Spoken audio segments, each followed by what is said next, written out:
Hello, my friends. Welcome to Bible Revelations. This is episode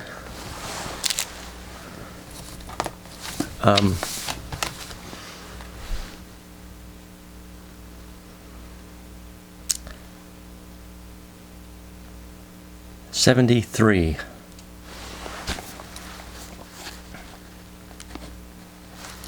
On Daniel 11.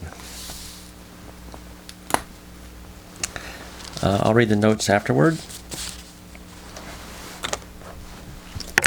Last week I did a special I wrote on Revelations. I only did 10% of it in 10 minutes, so it's going to be, I'll make installments. I tried to record 2 more episodes, and they, on my laptop, and I had some technical difficulties. I really don't understand that program that well. But coming soon, it'll get better. I'll probably do all this on the laptop as soon as I figure out that program. So here we go, Daniel 11, which is something to do with the warring kings of the north and the south.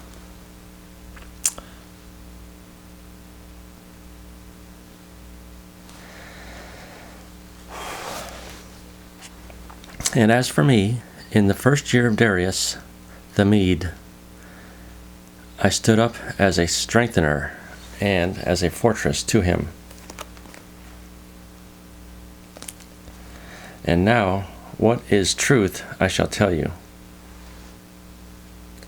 Look, there will yet be 3 kings standing up for Persia, and the 4th one will amass greater riches than all the others. And as soon as he has become strong in his riches, he will rouse up everything against the kingdom of Greece. And a mighty king will certainly stand up and rule with extensive dominion and do according to his will. And when he will have stood up, his kingdom will be broken and be divided toward the 4 winds of the heavens, but not to his posterity, and not according to his dominion with which he had ruled, but because his kingdom will be uprooted, even for others than these. And the king of the south will become strong, even one of his princes, and he will prevail against him, and will certainly rule with extensive dominion, greater than that one's ruling power.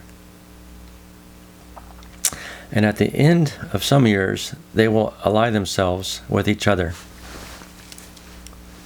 And the very daughter of the king of the south will come to the king of the north in order to make an equitable arrangement. But she will not retain the power of her arm. And he will not stand, neither his arm, and she will be given up. And he will not stand, neither will his arm. And she will be given up, she herself, and those bringing her in. And he who caused her birth, and the one making her strong in those times. And one from the sprout of her roots will certainly stand up in his position, and he will come to the military force, and come against the fortress of the king of the north, and will certainly act against them and prevail, and also with their gods, and their molten images, with their desirable articles of silver and of gold. And with the captives he will come to Egypt, and he himself will for some years stand off from the king of the north. And he will actually come into the kingdom of the king of the south and go back to his own soil. Now as for his sons, they will excite themselves and actually gather together a crowd of large military forces. And in coming, he will certainly come and flood over and pass through. But he will go back, and he will excite himself all the way to his fortress.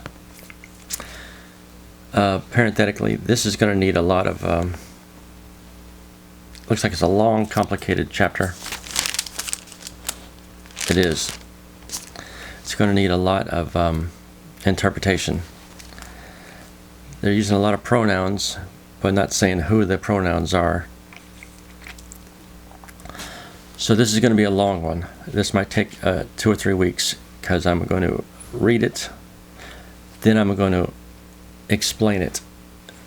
All these pronouns, who's he and who's they, and this king and that king. But first I got to read the exact words, so if that's what you're interested in, the exact words, and then I'll get to the explanation after that. But he will go back, and he will excite himself all the way to his fortress. And the king of the south will embitter himself, and will have to go forth and fight with him. That is, with the king of the north. And he will certainly have a large crowd stand up, and the crowd will actually be given into the hand of that one. And the crowd will certainly be carried away. His heart will become exalted, and he will actually cause tens of thousands to fall. But he will not use his strong position. And the king of the north must return and set up a crowd larger than the first. And at the end of the times, some years, he will come, doing so with a great military force and with a great deal of goods. And in those times there will be many who will stand up against the king of the south. And the sons of the robbers belonging to your people will, for their part, be carried along to try making a vision come true. And they will have to stumble.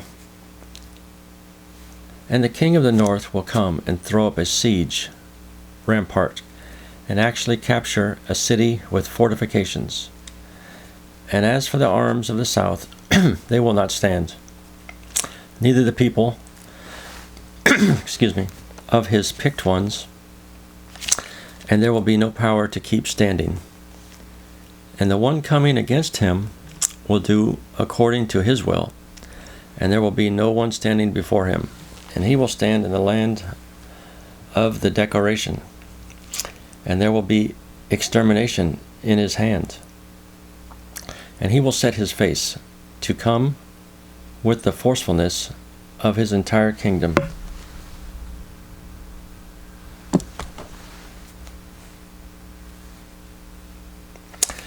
And there will be equitable terms with him, and he will act effectively. And as regards the daughter of womankind, it will be granted to him to bring her to ruin, and she will not stand, and she will not continue to be his, and he will turn his face back to the coastlands, and will actually capture many. And a commander will have to make the reproach from him cease for himself, so that his reproach will not be. He will make it back upon that one, and he will turn his face back to the fortresses of his own land, and he will certainly stumble and fall, and will not be found. I'm going to start there, the next episode. This I don't talk much, so it's hard to get used to talking. I'll continue the other half in the next episode. of 73b. God bless you.